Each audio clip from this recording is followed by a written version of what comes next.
All right, so welcome to the front, Ryan Alessi, Tim Thomas, and they're here to talk about their radio show about the local environment. Whenever you gentlemen are ready. Thank you. Good morning. I'm Tim Thomas. I'm from the College of Education at JMU, and this is Ryan Alessi.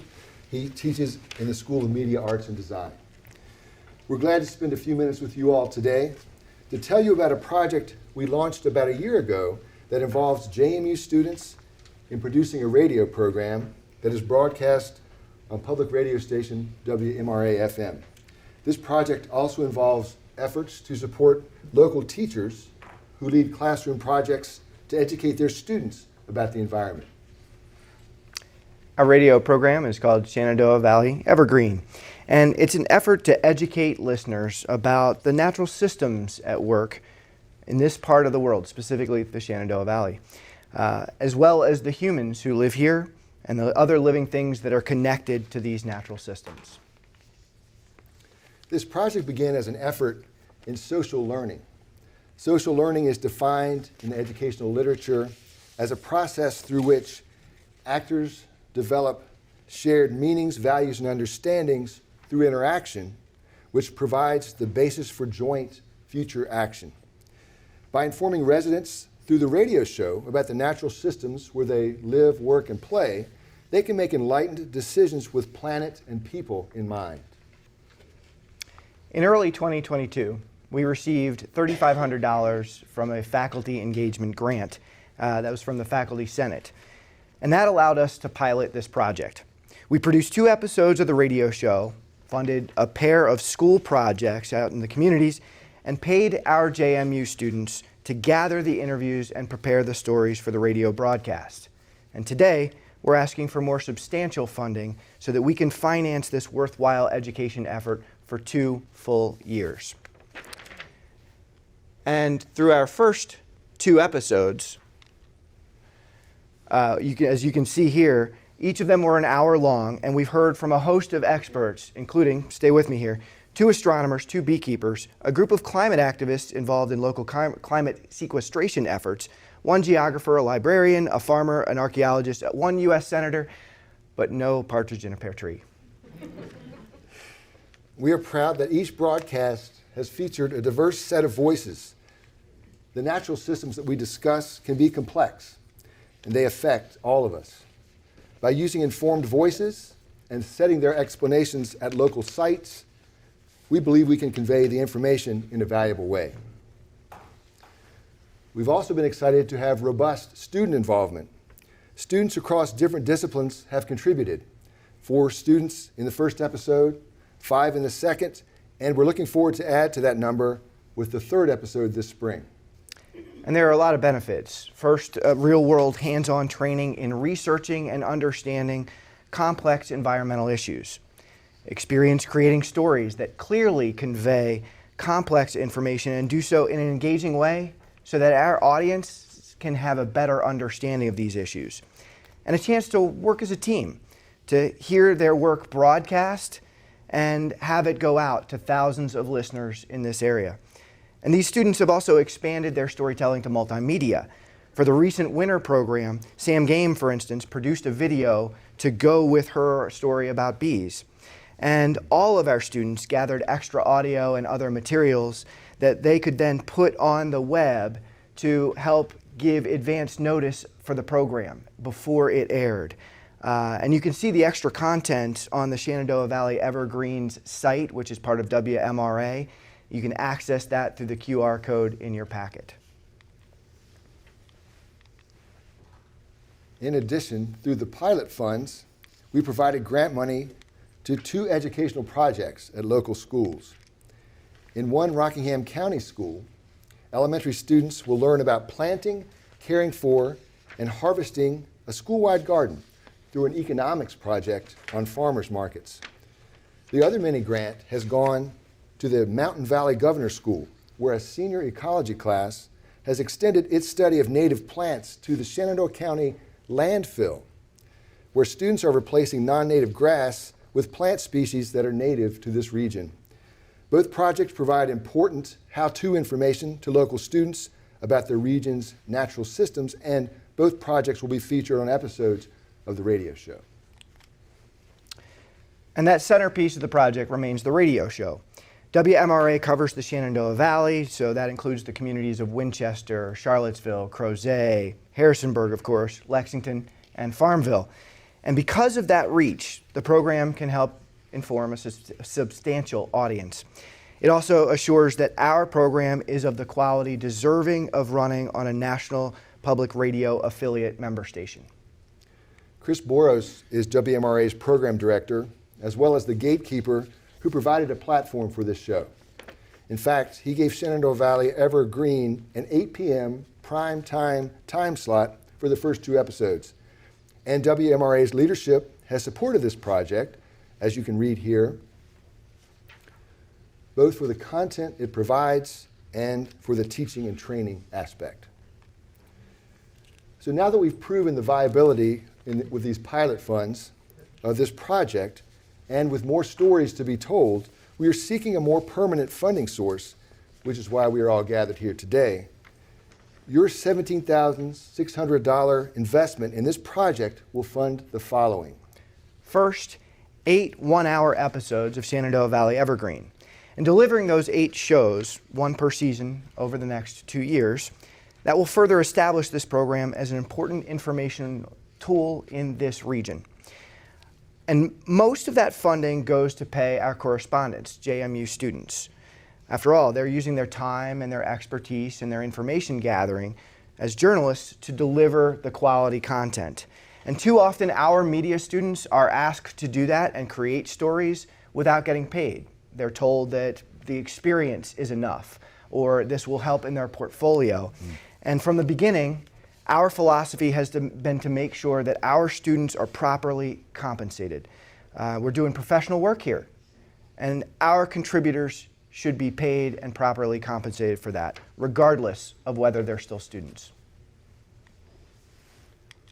The second piece of your investment would go to a separate travel budget line. Not real exciting, but it will allow correspondents to be supported with funds so they can travel to specific destinations in the valley to collect the stories and gather the sound.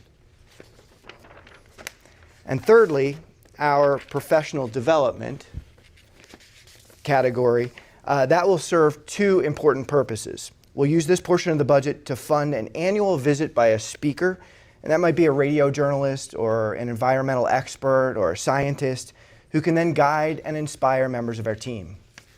One additional important effect of your investment will be that it will allow us to recruit interested correspondents by opening these professional development events to students in the School of Media Arts and Design, in the College of Education, as well as from across campus.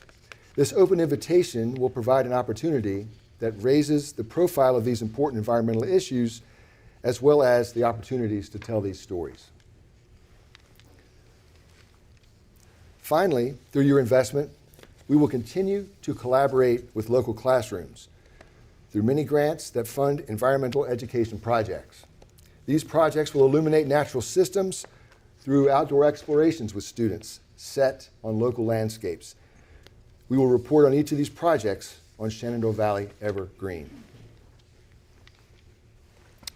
Funding for this project is both a source of pride for us as a team and something we celebrate publicly. At the end of each seasonal program, for instance, we credit those who made the show possible. And that includes our generous benefactors. We would not only mention where the funding came from during each episode, but also in all of our communications with the grant award winners at the schools in our communities. Ultimately, the impact of your investment today will allow us to sharpen our skills and to create better and better content with each episode. As a result of your investment, our growing library of expertise can prove attractive to other benefactors who then might like to sponsor the show in perpetuity.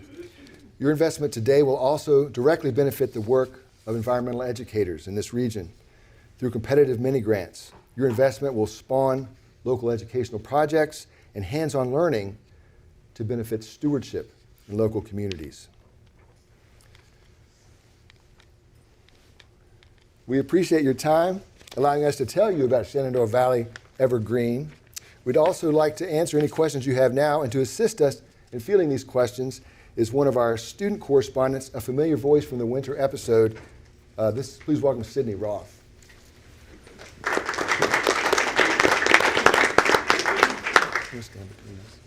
Yes. I have two questions. The first one is, with all of the information that you have, the additional information, who would be, I guess, administering or coordinating, like the travel, the personnel, like paying people, the speaker coordination? Is that a separate person that would be doing it who's already funded in some other way, or will that be taken out of this money?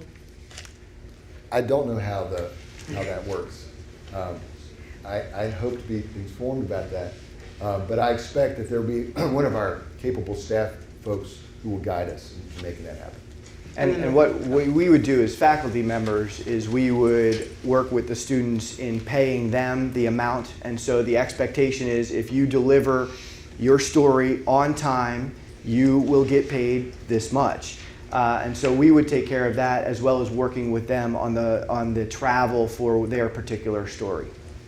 And then Tiffany, just so you know, as part of the Madison Trust project and being a participant in it, they have to designate a fiscal technician from each department. Okay, perfect. So the fiscal technician for their department will handle the ins and outs of how the money is Thank you. delivered. It's my first time, so thank you. Thank you for that. Me too. That's a great question. And my second question is, how will you determine if this is successful, if you receive the funding? What does success look like for you all? Success is 8 more quality programs over the next 2 years that then we can leverage into more permanent sponsors. It's one of those things where in media we have to prove the viability, and we've done that already with 2 episodes and a 3rd one on the way. But having that consistent funding will allow us to then present this to other sponsors who could then fund us long term. I'd also add to that, thinking from an educational standpoint, seeing what kind of traffic and traction we get from our local classrooms, teachers who are participating in our competitive mini-grant funding, and then seeing the results of those projects in the schools. We had a question. So where are the students in their academic program who are doing this? We'll let Sydney talk about Okay. what her situation is. Just stand close to the microphone on my. So I'm a senior communications major with a minor in environmental science. I'm also in the honors college. So Dr. Thomas approached me about the program a year ago when it started. Most of the other students that I work with are in the SMAD program where Professor Alessi teaches. They're in varying levels of their undergraduate degree. I think we have another senior or 2. We have a sophomore. We have a junior. So it's pretty diverse. And then since I am graduating, I'm actively recruiting someone else with a bit more of an environmental science background to help replace my role after I graduate. What will your degree be in? It'll be a communications degree. So I need to ask the economics question. The first 2 were done for $500. It looks like 8 more are going to cost $15,000. Can you help me understand the per episode delta there?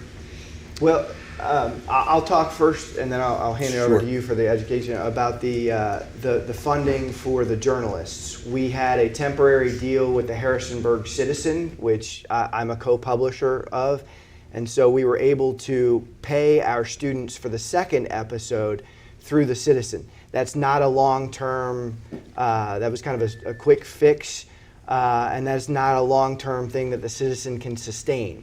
So it's actually more funding than just the $3,500 that was on there. But that was to keep our commitment to paying our students for their work, and that we were able to put that together. And we also want to have a pipeline of consistency to fund school projects so that the teachers can reliably expect to build a plan. What would I like to do? I don't have my plan together this spring, but maybe in the fall I'll be able to apply for a mini grant. So consistency is part of our formula.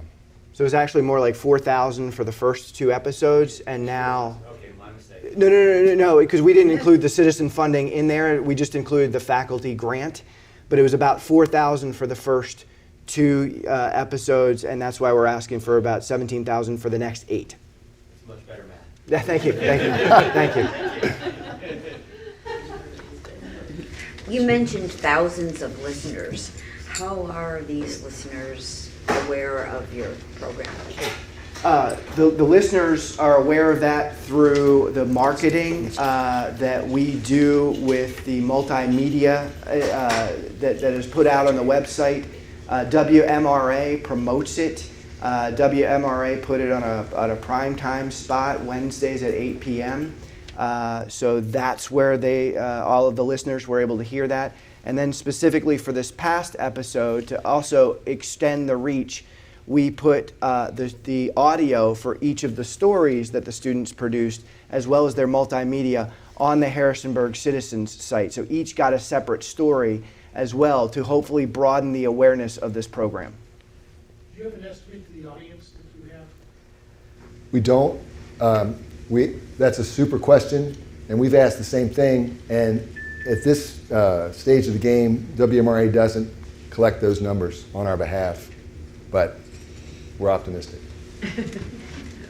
Have you looked at commercial advertising? I would think if I owned a feed and grain store here in the Shenandoah, I was like, $17,000 to get my name attached to this would be cheap. And that's precisely why we want to be able to bring them a bank of programs and say, here's what we've been consistently able to do over these 2 years. Would you like to lend your name to them? One program typically isn't enough, and we wanted to be able to sustain, to show them what their investment would be getting consistently over time. Hey, just to follow up on that, just for long-term sponsors, I would call Tractor Supply Company. I mean, it's right in their wheelhouse, and it's not, yeah. Is there a plan to expand this beyond just the Shenandoah Valley, that teachers could maybe access some of these broadcasts on the other side of the state or wherever? The stories that we're telling, and thank you for that question, the stories that we're telling are universal, but the point about making it a local radio show is that it's setting the answers about the scientific questions on a local landscape, so they can think about migration of birds, they can think about carbon sequestration, etc., the various things we've tackled so far on their own landscape, the things they see from their windshield through their kitchen window, and hopefully in that approach they'll develop their own actions around individual citizenship. My question's for Sydney. And this is Sam Game also. She's another one of our correspondents here today. Sam. So Sydney and Sam, Shenandoah Valley Evergreen, beyond just the experience in radio generically, what does this particular program mean to you and your student colleagues? Well, for me, I'm not a SNAD student, so radio broadcasting was not really something I even thought about ever doing. But I am really interested in environmental science. It's my minor, and post-grad I'd like to do climate communications, environmental communications. So this seemed like a really invaluable opportunity to kind of actually do that and practice storytelling and kind of translating some really scientific information that the average person won't understand into everyday language that they can relate to and see in their own lives. And then additionally, it's just given me an opportunity to learn more about the Valley, the area that I've been living in and going to college in. I've learned a lot more about different projects going on around the Valley, different things that I can look at in nature that I just hadn't been exposed to before, which has just made my time living in Harrisonburg a lot more meaningful. Yeah, and I'm a journalism major, SMAD journalism. So on the other side of the coin, this allows me to practice journalism and actually have real life experience in the field. And that has been so beneficial to me. With both of these advisors, I've been able to write my stories and have them totally reorganize them and help me out. And it's made me learn a lot more about journalism. I do the Breeze as well. I do other news organizations, but radio journalism is different. And I get to learn how to do it, and I get to actually go out into the field and do it. So it's very exciting. What's the average stipend per student, do you envision? What do we? I think we were shooting for $300 for a for on deadline, finished radio piece and multimedia piece that goes along with it. What type of assessment do you all have in place? We do that on a case-by-case basis, and so it's more of the individual working with the student. And so, for instance, Sam's piece might be different from the type of interview that Sydney was doing, and so we assess them on an individual basis. And then in terms of the assessment of the grants. Yeah, I'm not exactly sure what you mean by assessment. So basically, you get the funding and then basically assessing, kind of going back to the success piece, but in a different way. How would you, measure that success? But like in that assessment piece, like, did you have an increase in listeners, or were there more people that were applying for these grants, or anything like that? Yeah, I think we're going to see it in classrooms, among teachers. We can bark harder at WMRA and say, hey, how might we get some more information about our listenership? And one more thing to bring two questions together. I think if other colleges, if other areas want to join forces with us and do what we're doing in their local area, that I would also see as a great sign of success, because local journalism is where we're losing it. That's why there are the news deserts, and that's why we're so committed to keeping this focus on the Shenandoah Valley region. So we've got a few questions from our Zoom folks we're going to finish with. Have you all measured any impact? We know that we're waiting to hear that information as far as impact on listeners. Have you seen more traffic to the website associated with the program? It's really not a metric we're keeping track of right now. Okay. That's something else that we could ask for. WMRA handles the Shenandoah Valley Evergreen, so we'd have to get that from them. All right. And then the other question is, you kind of answered earlier about it being a regionally focused program, but is there any sense from WMRA if there is a larger market for this program potentially, because they do currently have other programming that's regionally based but broadcast on a national level? I think they're also waiting to hear from us about the long-range commitment that we can do to have multiple episodes over the next 2 years. They've been generous to host us so far, and we continue to hope to prove ourselves each time. All right. Thank you all. Great being with you. Thank you. Thank you very much.